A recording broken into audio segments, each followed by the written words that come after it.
I knew something was wrong before I even opened the front door. You ever get that feeling where the air just feels off somehow, like your brain notices trouble before your eyes do? Yeah, that was me that morning. I was halfway through pouring coffee when I looked out the kitchen window and realized the sunlight wasn't hitting the gravel driveway the way it always had. At first I thought maybe some construction truck had parked out there during the night, maybe one of those county crews cutting trees again. But when I stepped onto the porch in my socks and looked toward the end of the drive, I just froze. There was a wall.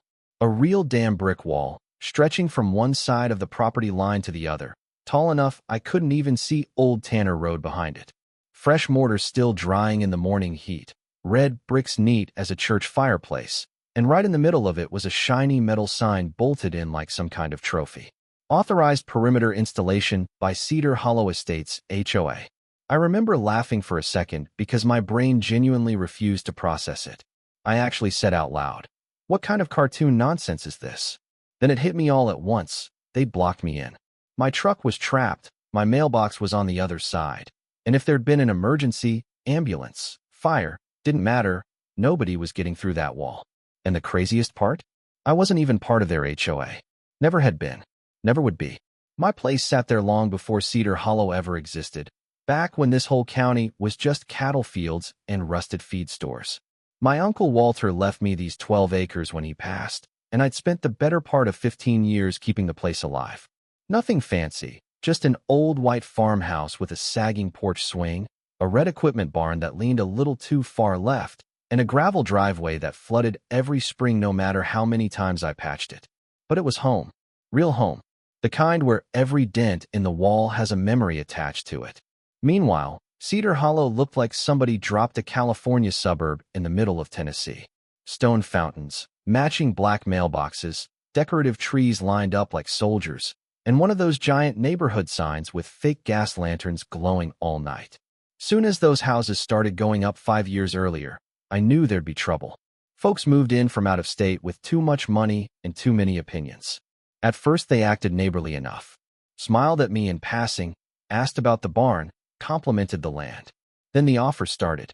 A man named Gordon Ritter showed up one afternoon in loafers so clean they looked photoshopped, holding a clipboard and grinning like a salesman. Said he represented Cedar Hollow's Homeowners Association and they were very interested in purchasing my property. I told him the same thing Uncle Walter used to say anytime somebody asked about selling land. Only way I'm leaving this property is feet first. He laughed like he thought I was joking. I wasn't. After that, things slowly changed. HOA letters started appearing in my mailbox complaining about visual inconsistencies. One woman called animal control because my bloodhound Duke barked too much at night. Another neighbor claimed my tractor lowered nearby property values because it was visible from the golf cart trail behind their homes. You'd think I was running a junkyard instead of mowing hay and fixing fence posts. But Gordon took it personal. Every time we crossed paths, he'd stare at my property like it offended him spiritually. One afternoon he actually told me, "You know, folks around here worked hard for a certain standard of living." I looked him dead in the eye and said, "Buddy, so did I." He didn't like that answer much. Looking back now, I think the wall wasn't really about property values. It was about control. People like Gordon can tolerate almost anything except somebody they can't push around. And standing there that morning staring at that wall, coffee going cold in my hand, I realized something else too.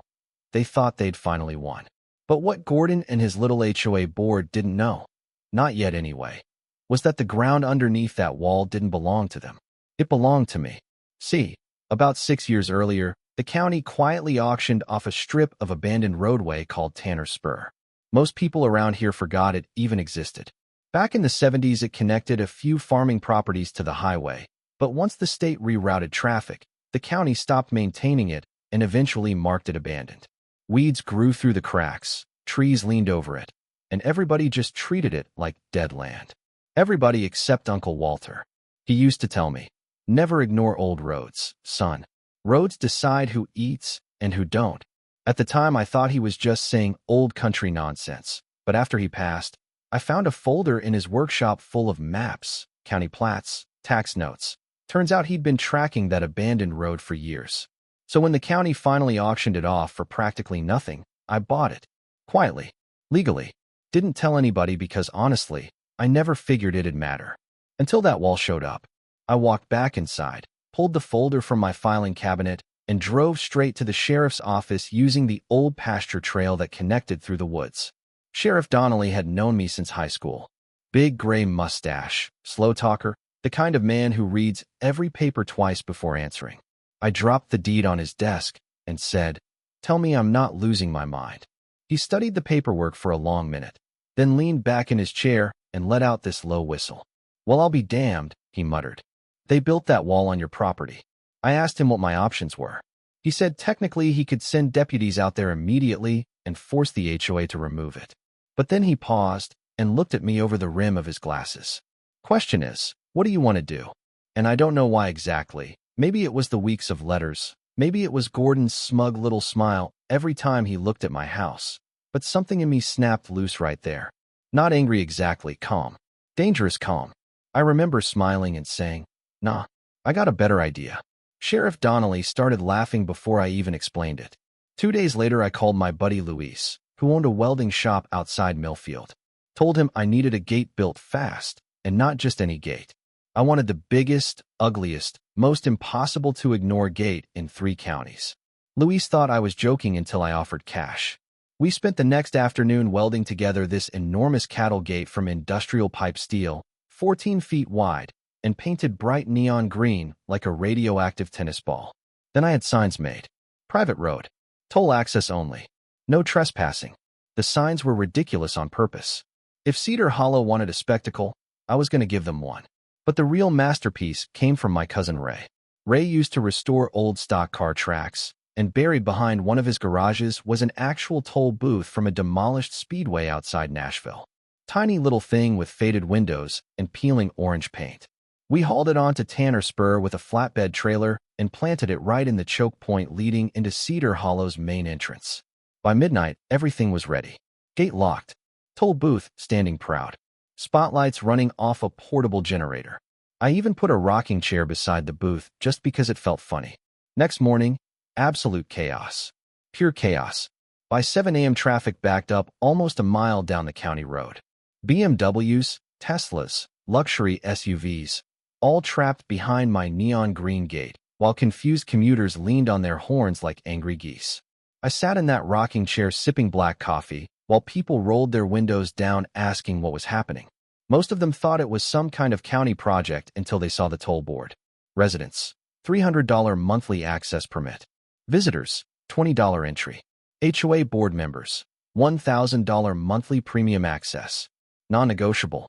Around 8:30, Gordon Ritter finally appeared.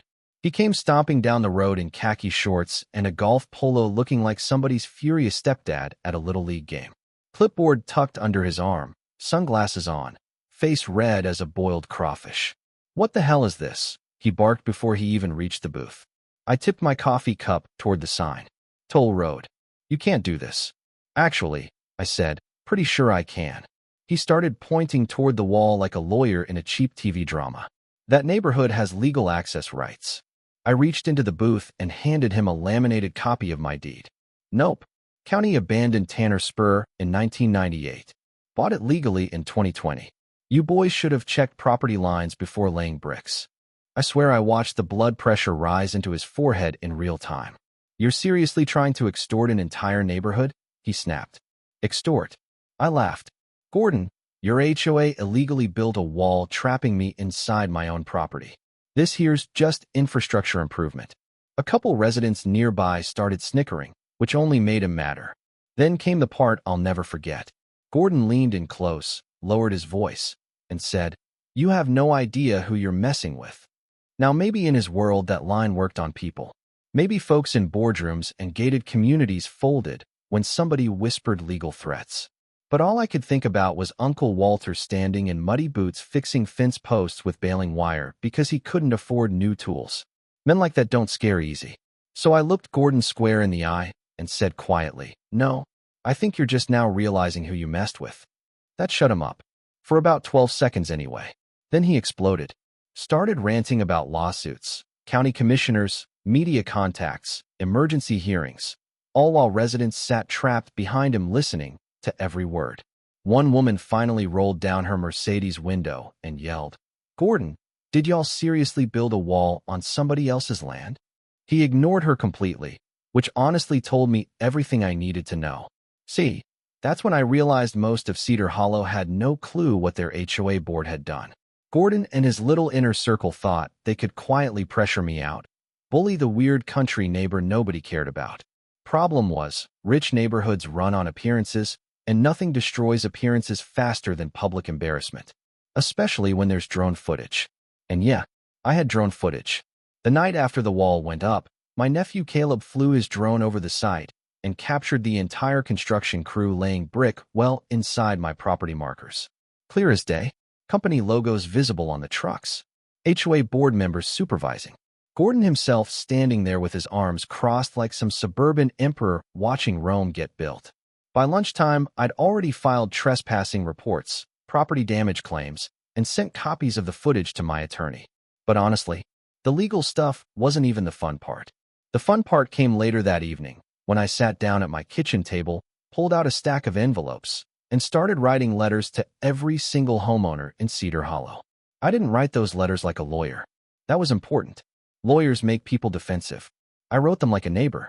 I explained who I was, how long my family had lived there, what happened with the wall, and why half the neighborhood had spent their morning trapped behind a neon green cattle gate like contestants in some redneck game show. Then I included copies of everything: county plats, property deeds, drone photos, sheriff reports, even invoices showing Cedar Hollow's HOA had spent nearly $90,000 building a structure on land they didn't own. At the very end, I wrote one simple sentence: I never wanted a fight. I only wanted to be left alone. My niece drove around that night, dropping the envelopes into mailboxes while I sat on the porch listening to crickets and wondering whether I'd finally gone too far. And I'll admit something here. There was a moment, real late after midnight, where I almost felt bad. Not for Gordon. Never for Gordon. But for the regular families caught in the middle. Kids trying to get to school. Folks just wanting to go to work. They didn't ask for this nonsense. But then I looked at that wall again, or what was left of it in the moonlight, and remembered waking up trapped on my own land like some criminal. Any guilt I had faded pretty quick after that. Next morning, my phone started ringing before sunrise. At first, it was reporters. Apparently, somebody posted drone footage online overnight, and the whole thing spread across local Facebook groups like wildfire. Then came homeowners from Cedar Hollow. Some apologized. Some sounded embarrassed.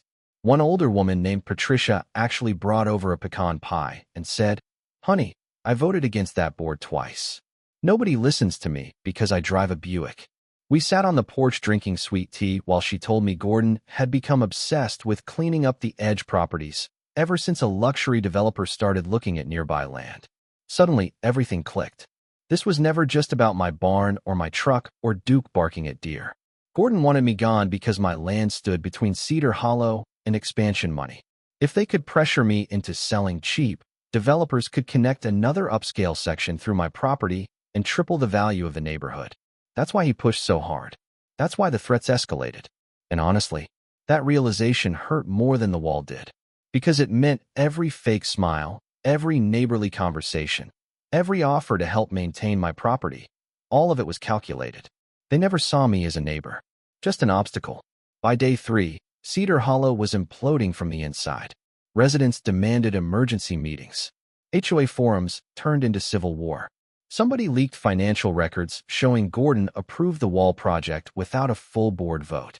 Another resident threatened a class action lawsuit against the HOA itself. By then, even the local news got involved. One reporter stood outside my gate asking if I considered myself some kind of anti-HOA activist. I told her, "Ma'am, I just wanted to drink coffee in peace." That clip ended up everywhere. Meanwhile, Gordon kept trying to posture. He showed up one last time with 2 attorneys wearing $1,000 suits that looked miserable standing in Tennessee humidity. One of them started explaining potential legal consequences if I continued obstructing community access. I let him finish, then pointed toward the toll booth where Sheriff Donnelly was casually eating barbecue chips in a lawn chair. "Fellas," I said, "before y'all threaten me again, you might want to ask the sheriff who owns the road." Neither attorney said another word after that. Gordon did, though. Of course he did. He stared at me with this exhausted, angry look and finally asked, "What do you want?" And for a second, I honestly thought about making him suffer. Thought about charging them tolls for months. Thought about dragging the lawsuits out forever. Maybe younger me would've. But standing there looking at him, sweat soaking through his expensive polo shirt, I realized something strange. I'd already won. Not because of the gate. Not because of the money. Because for the first time since Cedar Hollow was built, Gordon understood something Uncle Walter tried teaching me my whole life. Land doesn't belong to whoever has the biggest house. It belongs to whoever's willing to stand their ground. So I told him exactly what I wanted. Tear down the wall completely. Public apology from the HOA board. Full reimbursement for damages and legal costs. And one more thing. Gordon himself had to attend the next county meeting and publicly admit they built on land they didn't own. His face when I said that. Man, I still smile thinking about it. 3 days later the wall came down brick by brick. Week after that Gordon resigned as HOA president. Heard he moved to Arizona not long afterward, though honestly I can't confirm it because nobody around here really cared enough to keep track. Cedar Hollow paid every cent too. New gravel for my driveway. Fresh grass seed where construction equipment tore up the land. They even reimbursed me for the toll booth transportation, which still cracks me up.